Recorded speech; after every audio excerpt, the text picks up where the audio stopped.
Amazon has completed its deal to buy MGM for $8.45 billion. This is Amazon's biggest entertainment acquisition yet. What is interesting here is that content, it represents a very small portion of Amazon's business. Like if Netflix were to do this or any of the other content players, you'd be like, damn, that's a big commitment. But Amazon, you're like, man, what can really happen to Amazon? They feel like an absolute juggernaut monster in space. Like they got so much going on that you're like, $8.5 billion. It's quick too. It's just a quick way to pad the inventory, the library, without the need. Like it's a time thing, sort of.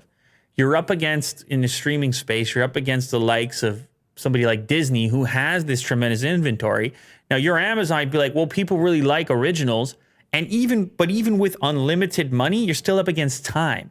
How quickly can you produce and take risks on new projects that take years to develop when you could take existing properties that have baked in audiences and success, and you can just throw them on the platform and say, oh, you're going to get them exclusively here. Yeah.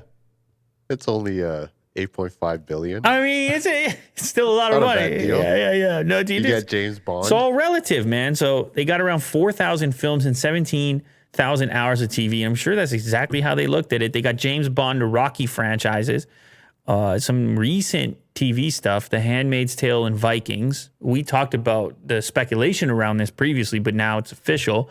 The Voice and Shark Tank are also in there. Amazon says the acquisition will provide customers with greater access to MGM's works and empower the studio to continue its great storytelling. So that's another thing. You acquire the entire company, you still put them to work.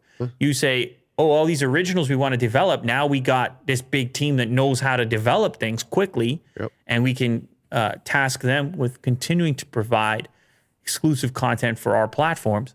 And like I said to you, the last time we talked about this, if you got a company like MGM sitting there doing big budget releases, whether it's the James Bond movies or otherwise, you could work the similar HBO Max situation where you could have the same day release for a movie in theaters and on Amazon, but only for Prime customers. It's a powerful move.